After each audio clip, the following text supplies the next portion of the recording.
Politics in the UK is, to put it lightly, in a right state. The two major parties, who have been in and out of power for decades, are failing and blaming their base for those failures, while smaller parties having a free-for-all, snapping up these voters like a fat kid in a candy shop. Hear the roar.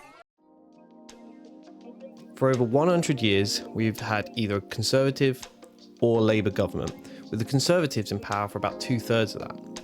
In fact, they are one of the most successful democratic parties in the world.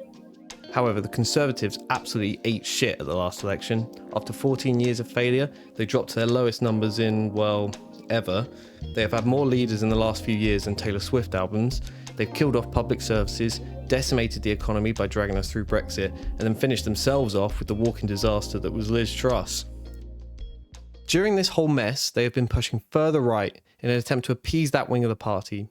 However, all it has achieved is an abandonment of their moderate voters and legitimised right-wing extremists who will always call for more radical action than they can anyway.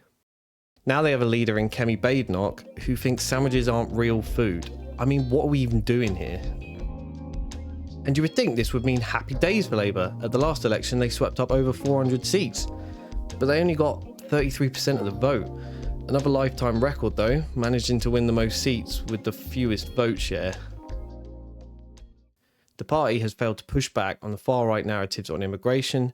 These rules become even more important. Without them, we risk becoming an island of strangers. Failed to reposition on Israel's genocide in Gaza, and they have given ordinary people no hope for any real change.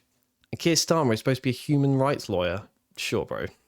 He is supposedly from the left of the party, but now actively attacking it and trying to gain Tory voters instead, who'll never vote for them anyway. I mean, a losing strategy for sure. So we have two parties completely splitting from their base.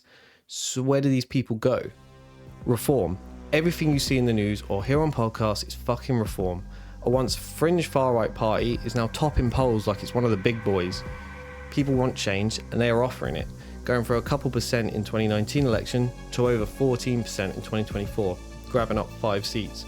But the party is a walking cesspit of some of the worst ideology. We don't have time to go through even half of it. People are playing a dangerous game if they think this twat is the answer. Nigel Farage is the most determined loser in British politics. He lost 7 elections to become an MP before finally getting there, and by all accounts he hates his constituency. And if anyone is to blame for the clusterfuck that was Brexit, it's this guy. So, what else? Liberal Democrats, a centrist party that is now outflanking to the left of Labour, despite the fact they were last in government with the Tories, and people haven't forgotten it. They have a strong, local ground game, but they're still a bit of a joke on the national stage. Remember Ed Davey and his numerous stunts during the election? Yeah. People want change, not stupid publicity stunts. The Greens, an environmentalist party, are usually confined to only a few seats. Think tree huggers and people who like cats more than people. But with so many voters up for grabs, they're taking more than their share. Even with the leader, Zach Polanski's interesting past, they seem to be changing party perception. They're also struggling to get enough media attention when the media is obsessed with Nigel and his cronies' latest outburst. It drives me mad when I see adverts full of black people, full of Asian people, full of, people that basically are anything. What's wrong with that, Sarah? White. What's wrong with that? Possible wildcard, Jeremy Corbyn and Zara Sultana's new left-wing party, still only known as Your Party. They almost screwed it up themselves, fighting publicly over who will launch the bloody sign-up page. But if they can get their shit together, they may have something that people want. They may have an abandoned Labour base looking for a new home. The next election is probably still a few years off, and with the state of the current polling, it's impossible to see the outcome.